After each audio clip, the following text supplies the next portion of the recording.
그러면 이제 포럼 참석자분들이 남겨주신 질문과 의견을 바탕으로 종합 토론을 진행해 보도록 하겠습니다.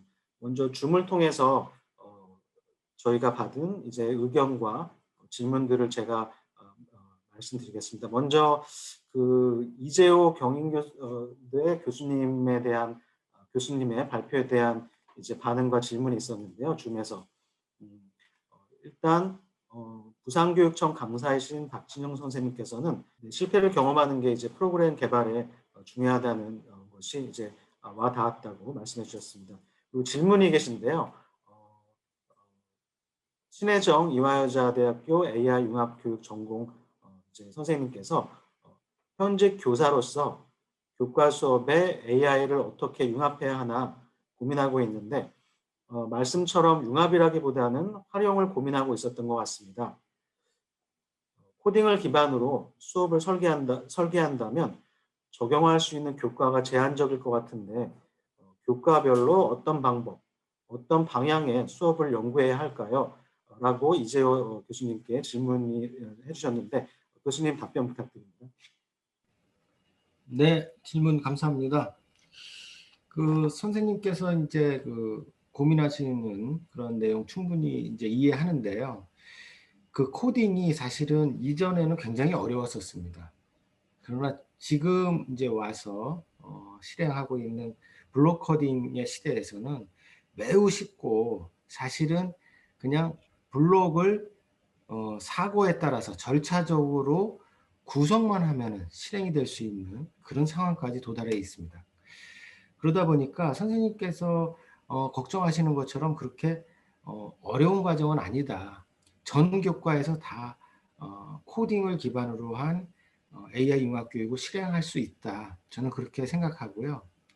좀 더 나간다면은 코딩을 통하면은 사실은 실패를 경험하면서 자유자재로 그 학생들이 경험을 확장할 수 있는데 그거보다 더 좋은 거는 물리적인 실체를 확인하는 것입니다. 그래서 한동안 우리 기억하시겠지만 한동안 열광했던 게 3D 프린팅이라고 하는 것이었지 않습니까? 근데 그거와 같이 이제 그 동영상에서 보여드렸다시피 요사이 그 피지컬 교구, 실물 교구들이 그 코딩 플랫폼과 연동이 잘 되는 것들이 많기 때문에 그걸 가지고 간단한 그 코딩을 연기한다면은 학생들은 매우 열광할 수 있다. 단 AI 융합 교육이 활발하게 진행되려면은 사실은 어느 정도 그 학생들의 역량이 좀 갖춰져야 합니다. 그래서 저는 오늘 강의에서는 그 이야기를 뺐지만 초등학교 과정에서 좀 빠른 시기에 코딩 교육을 시행하고 그리고 5, 6학년에 집중적으로 융합 교육을 시행하면 어떨까 하는 안을 제가 말씀을 드리고요. 또 하나 이것을 공교육에서 제공을 하지 않으면은 인재 AI 융합 역량, 즉 21세기 AI 핵심 인재 양성 과정에 있어서 격차가 어마어마하게 발생할 것이다 하는 것을 말씀드리고 싶습니다. 제가 개인적으로 인천 지역의 디지털 배움터 사업이라는 것을 이제 책임자로 참여하고 있는데 이게 실화입니다. 얼마 전에 조금 이제 그 사회적으로 배려해야 되는 학생들, 4학년 학생들을 대상으로 ICT 활용 수업을 했어요. 근데 그 학생들을 대상으로 이 수업이 어느 정도 만족했느냐, 어느 정도 도움이 됐느냐를 조사하기 위해서 학생들한테 자신이 다니는 학교 이름을 입력하도록 요청을 했는데 학생들이 이 자판을 입력을 못하는 거예요. 컴퓨터 자판을. 지금 학교 현장의 실상은 정말 너무너무 어려워요. 그러니까 이 소득이 어느 정도 되는 중산층 이상의 가정의 자녀들은 자유자재로 할 수 있지만 그렇지 못한 친구들은 이 배울 수 있는 경험 자체가 기회가 굉장히 좋습니다. 그래서 2022 개정 교육과정 준비할 때 좀 ICT 활용은 시간이 부족하니까 뭐죠? 누리과정인가 뭐 이런 쪽에서 좀 집중적으로 하고 3, 4학년 때 코딩 좀 가르치고 공교육에서 5, 6학년에 융합을 시행한다면은 선생님들은 그냥 멘토 역할만 하셔도 학생들이 쉽게 따라가고 또 좋은 아이디어를 낼 수 있지 않을까. 혁신이 이제 나오지 않을까. 이렇게 생각합니다. 네, 답변 감사드립니다. 그다음에 두 번째로는 이제 두 번째 발표를 해주신 김지각 네이버 Z 커넥트 재단 리더님께 이제 질문이 있었는데요. 첫 번째로 이제 대구 중앙고 김지영 선생님께서 이렇게 질문해 주셨습니다.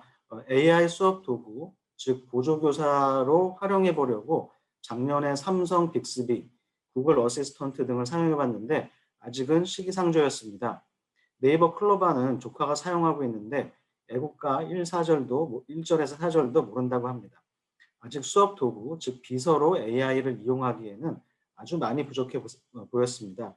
이미 AI가 와 있다고는 하지만 언제쯤에 교실 수업 비서로 사용 가능할까요? 과학교사라 보조교사 역할하는 AI가 있으면 아주 좋을 것 같아서요. 라고 질문을 해주셨습니다. 네, 김재학 리더님. 네네. 질문 먼저 감사드리고요. 지금 이제 AI 기술은 뭐 너무 잘 알고 계시겠지만 사회가 급변하면서 AI 기술도 상당히 급변하고 있습니다. 빠른 속도로 지금 좋아지고 있다고 보시면 될 것 같고요. 그리고 이제 아무리 AI가 발전을 해도 그 사용자가 원하는 어떤 인터랙티브한 어떤 반응을 바로 얻기는 사실은 지속적인 이건 연구 과제일 것 같습니다. 계속 해결되지 않은 문제일 거라고 생각이 되고요. 그래서 이제 저는 앞서 말씀 잠깐 드린 것 같기는 한데, 그 행동 자체를, 그러니까 그 행위 자체를, 그러니까 스피커가 알아듣지 못하는 그 자체가 교육과 연결이 돼야 된다고 생각을 하고 있습니다. 그래서 이 친구가 이거는 못 알아듣고 이거는 알아듣는다. 그러면 이거는 어떤 데이터로 어떻게 학습이 된 걸까? 어떤 데이터에 편향이 생긴 걸까? 그럼 이 친구가 앞으로 알아듣게 하기 위해서는 어떤 것이 필요할까? 이런 것들이 우리나라에서는 문제지만 그러면 미국에서는 괜찮을까? 미국에는 가능할까? 뭐 어디서는 가능할까? 이런 다양한 사고를 좀 아이들하고 또 대화를 나누어 보면 기술은 부족하지만 그거를 또 끌고 갈 수 있는 선생님의 역량은 또 교수 학습 방법은 또 그런 식으로 가능하지 않을까? 좀 부족한 제 의견을 좀 답변을 드렸습니다. 네. 네, 감사합니다. 네. 질문이 하나 더 있는데요. 이번에 교육부 김승환 연구사님께서 김지각 리더님께 현재 현장에서의 효율적인 활용을 위해서 교육부에서 개발하고 있는 K-에듀 플랫폼과의 연계한 방향에 대해서도 함께 말씀해 주실 수 있을지 이제 질문을 주셨습니다. 네, K-에듀 통합 플랫폼 연계 관련이라든가 이제 이쪽 부분 질문 주셨는데요. 일단은 뭐 그 큰 그림에 대해서는 뭐 제가 드릴 수 있는 말씀은 아닐 것 같지만 제가 이제 그런 고민을 했습니다. 지금 이제 다양하게 민간 영역에서도 사실은 이제 그런 플랫폼들, 그러니까 글로벌로 따지면 이제 구글 G슈트가 있을 것 같고요. G슈트를 활용을 해서 선생님들이 이제 그런 통합 플랫폼에서 여러 가지를 하시는 것들도 있고, 그다음에 이제 민간 영역 또 그리고 각각 시도교육청에서도 어떤 그런 통합 플랫폼을 만드는 움직임이 있는 것으로 알고 있고요.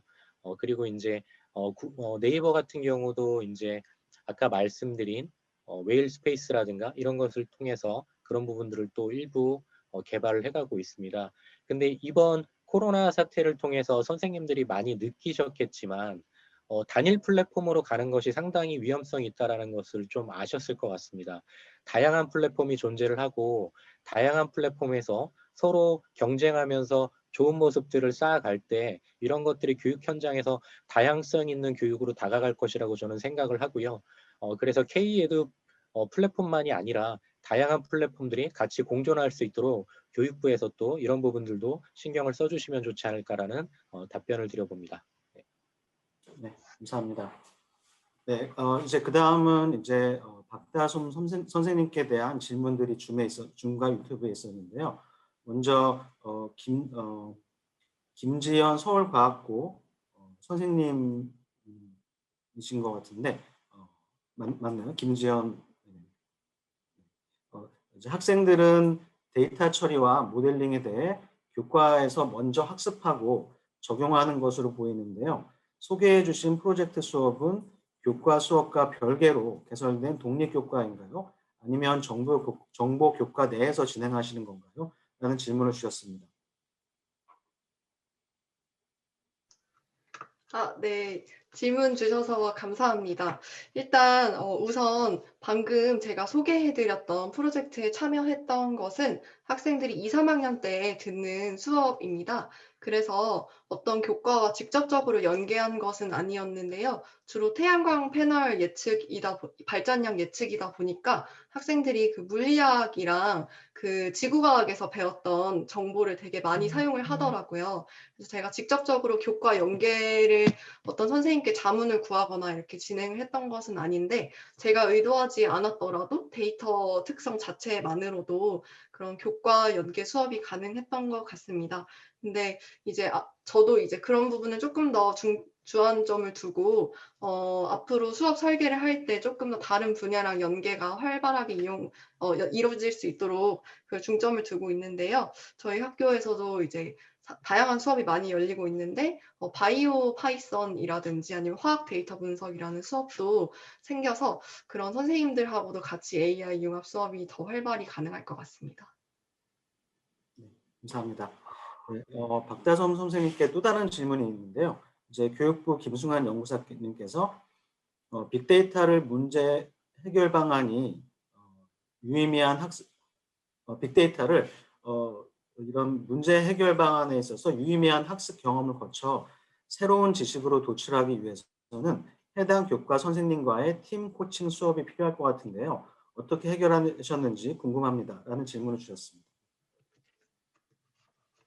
예, 맞습니다. 그 질문자께서 되게 정확한 질문을 주셨는데요.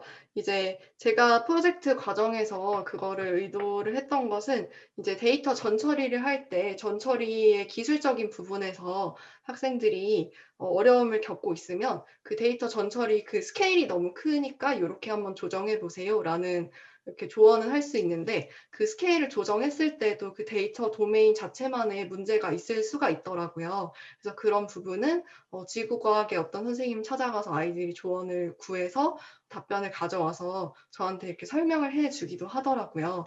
그래서 그런 부분에서 교과 간의 연계가 꼭 필요하다고 점점 더 생각이 많이 들었습니다. 네, 감사합니다. 질문이 하나 더 있습니다. 그래서 문맞고 김태영 선생님께서 좋은 발표 감사합니다. 수업 진행 후 평가와 연계했는지 여부가 궁금하고 평가와 연계 시 중점을 두신 부분이 무엇이고 어떤 점이 어려우셨는지 궁금합니다라고 질문을 주셨습니다.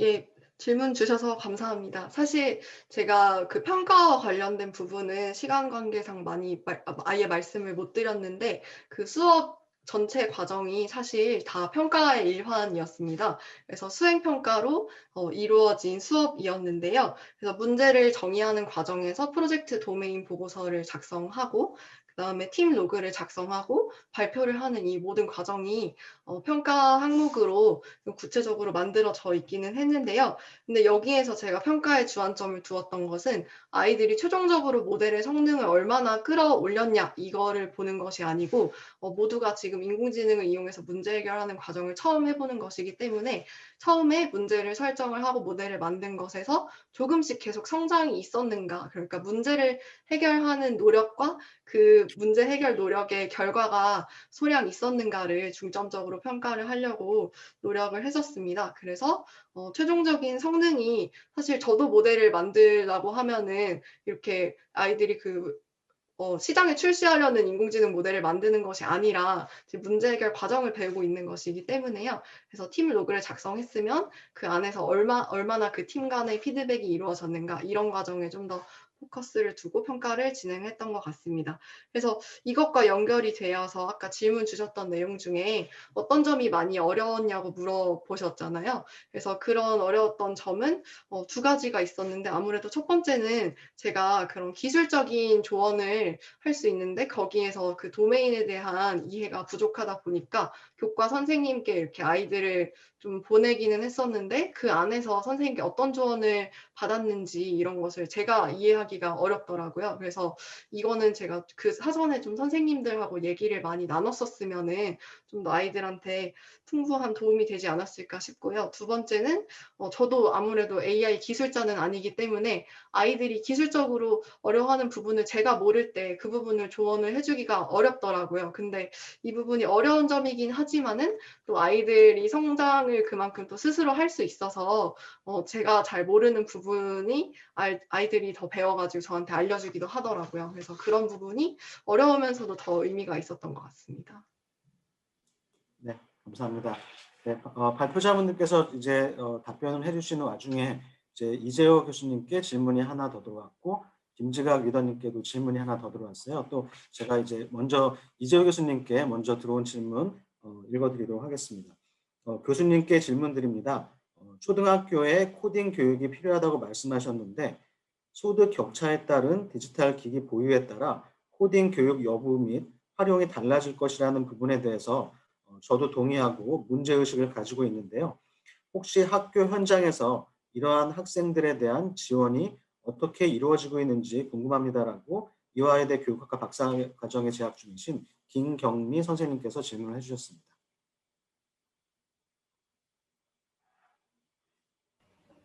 네, 감사합니다. 사실은 이제 그 공교육 체제 안에서 그 소프트웨어 교육 또는 AI 교육을 강화하는 그런 노력은 시작은 됐으나 아주 높은 수준까지 올라오지는 못했다라고 말씀드리고 싶습니다. 특히 이제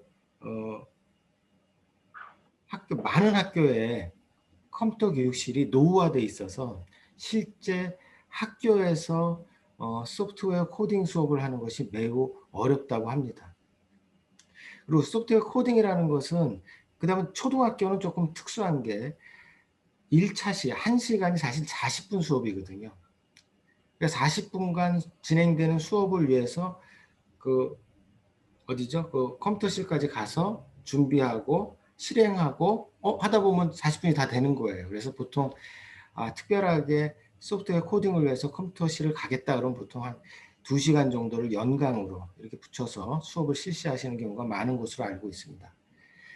근데 이제 이런 것을 보완하기 위해서는 제가 서두에도 말씀드렸듯이 코딩이라는 것이 그냥 단순히 그냥 기술 그냥 코드만 이렇게 구성하는 것이 아니라 전 단계에서 충분한 사고의 과정을 거쳐야 좋은 결과물이 나올 수 있거든요. 우리가 이런 것을 총칭해서 언플러그드 교육이라고 보통 이야기하는데 이 언플러그드 교육 과정을 충실히 거친 후에 아주 그냥 그 에센스 아주 그 핵심만 컴퓨터실에서 실시하는 이런 노력이 필요할 것 같고 집에서 충분한 그 정보 기기를 가지고 사용하지 못하는 친구들은 그런 기회를 학교에서 더 많이 줘야 되는 특별히 더 배려하는 그런 노력이 필요할 것 같습니다. 아직까지는 그렇게 학교 현장에서 학교마다 너무 그 수준 차이가 나고 편차가 심해서 뭐라고 딱 꼬집어서 말씀드리기는 어려운 상황입니다. 단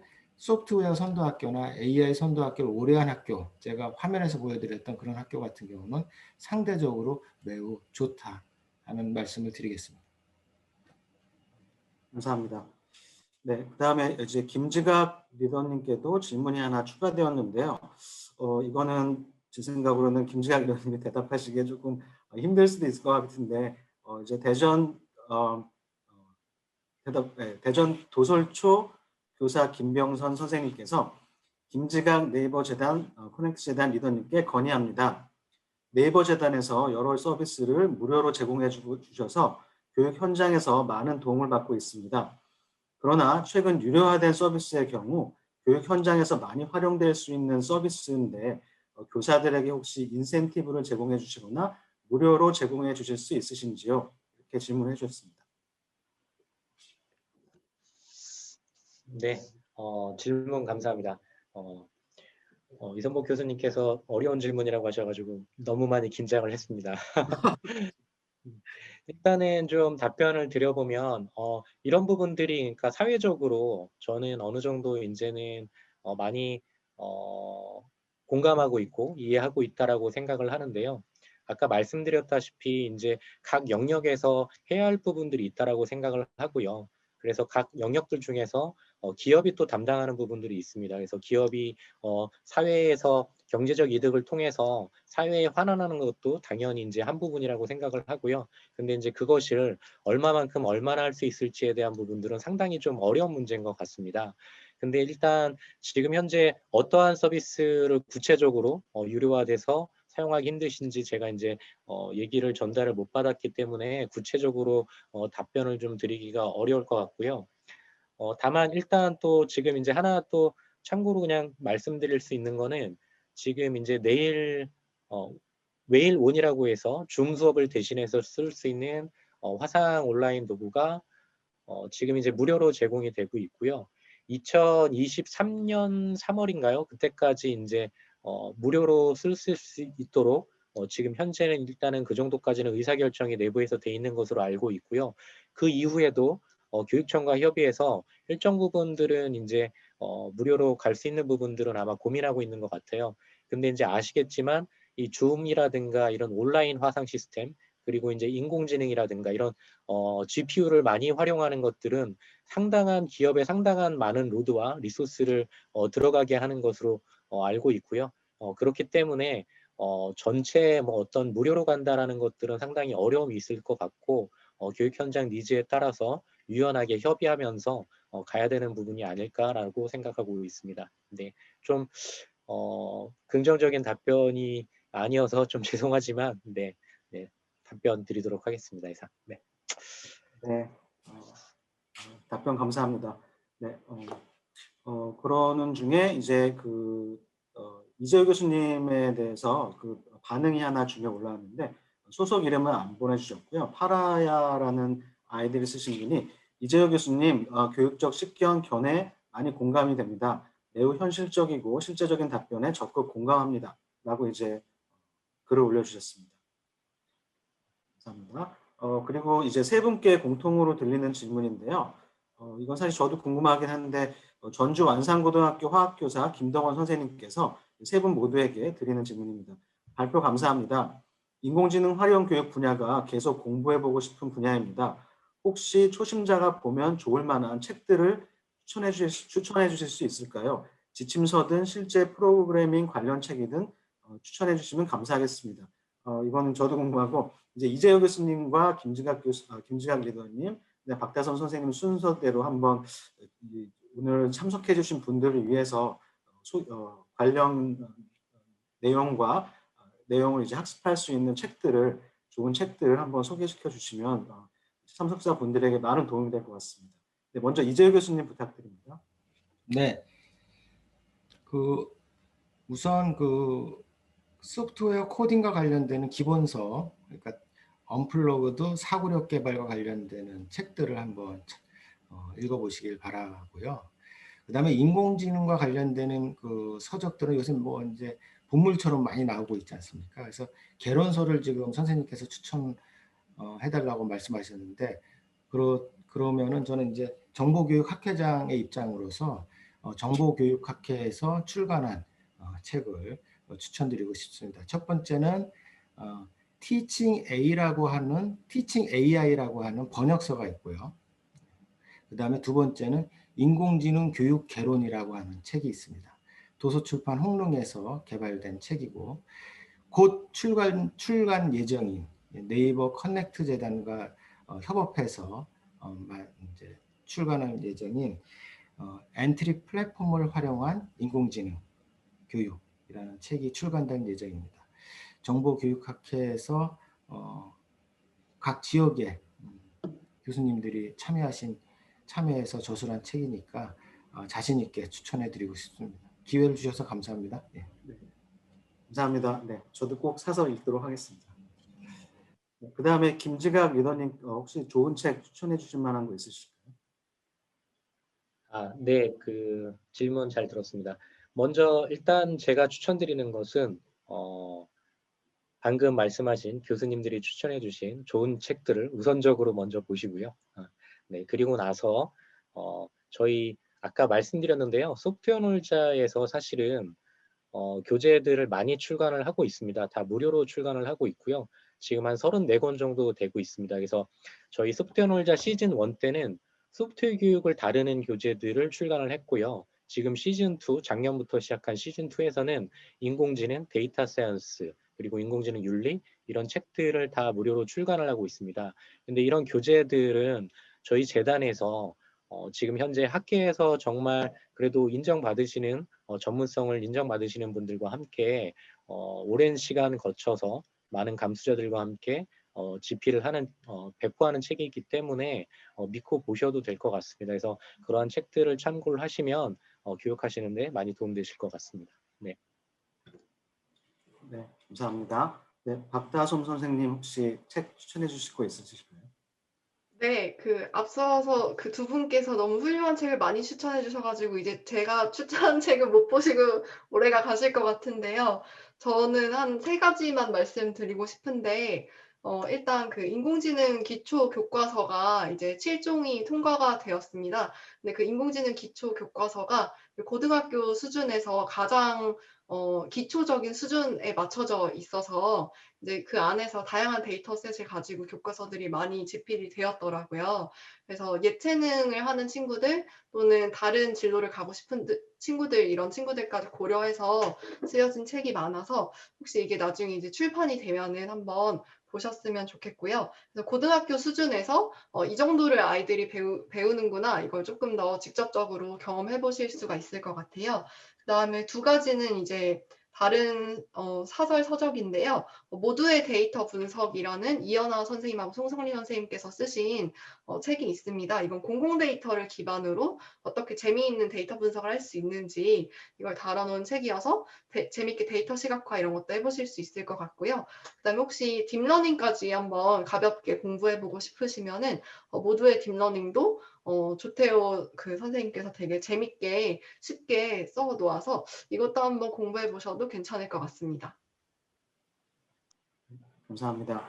네, 그리고 마지막으로 이제 청운국 김한국 선생님께서 이제 의견을 2개 올려주셨는데 남은 시간 동안에 한번 이제 발표자분들의 의견을 들어보는 것도 좋을 것 같아요. 그래서 남겨주신 의견은 실패는 모든 학교 수업 활동에서 허락되어야 한다고 생각합니다. 하지만 학교 수업 활동에서 실패가 누적될수록 여러 가지 부정적인 영향이 발생하기 때문에 학생들은 가급적 실패를 회피하려고 하고 결국 창의적인 사고력을 형성하는 데 어려움이 발생한다고 생각합니다. 이제 AI 교육 역시 이러한 현상에서 벗어나지 못할 것 같다는 우려가 있으시다고 말씀을 해주셨는데 혹시 이 의견과 관련해서 발표자분들께서 혹시 공유해 주실 의견이 있으십니까?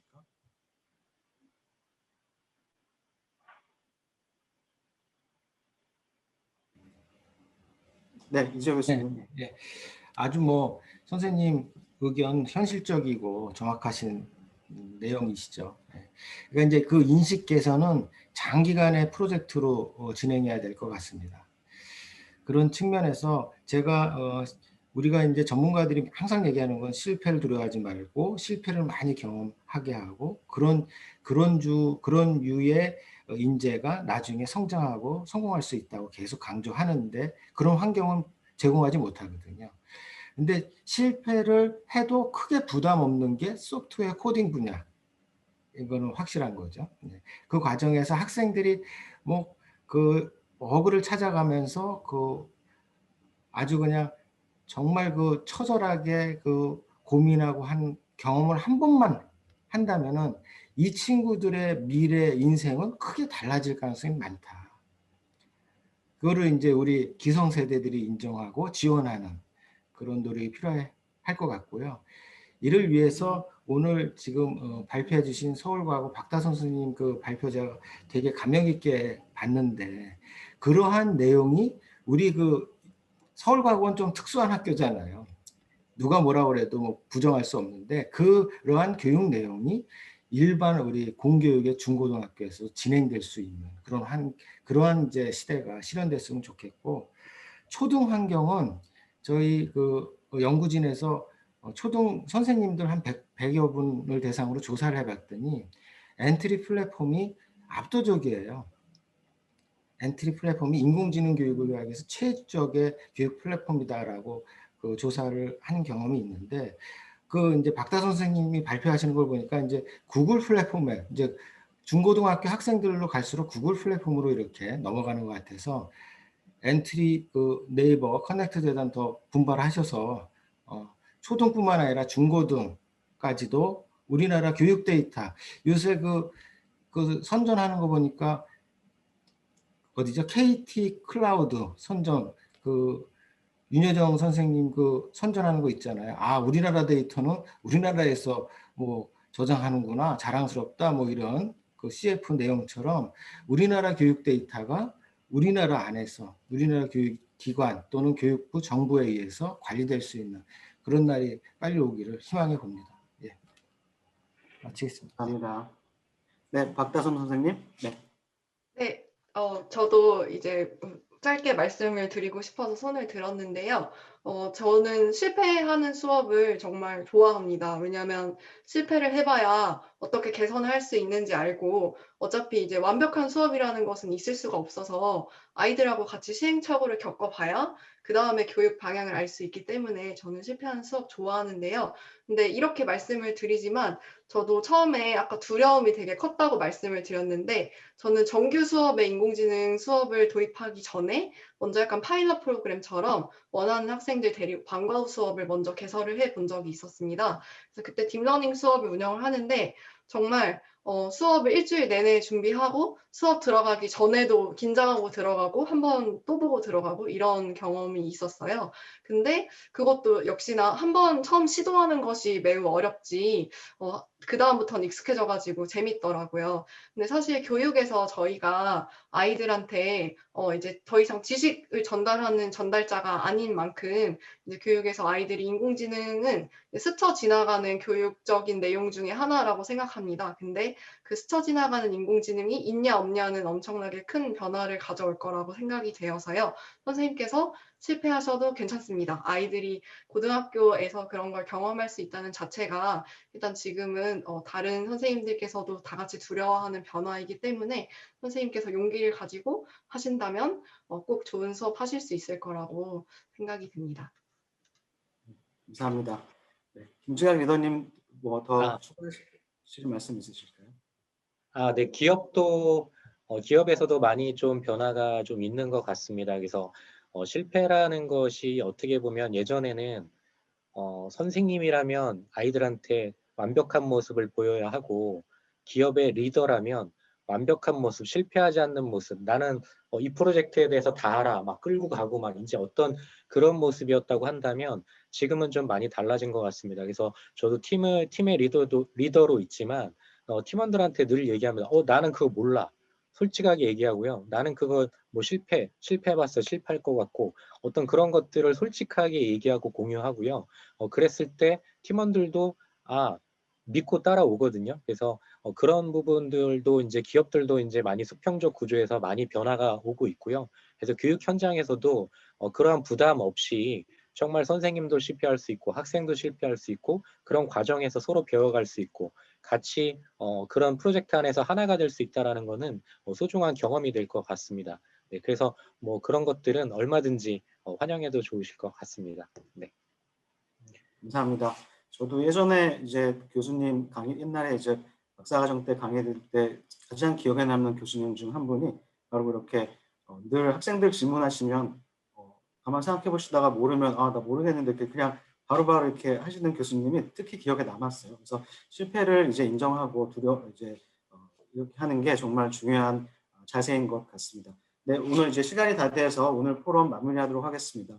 오늘 토요일 귀한 시간에 이제 열심히 정말 좋은 발표 준비해 주신 이재호 교수님, 김지각 리더님, 박다솜 선생님 다들 너무 감사드리고요. 또 오늘 긴 시간 동안 참석해 주신 우리 참석자분들께도 감사의 말씀 드립니다. 이것으로 제5회 AI 융합 교육 포럼 마치도록 하겠습니다. 네, 감사합니다.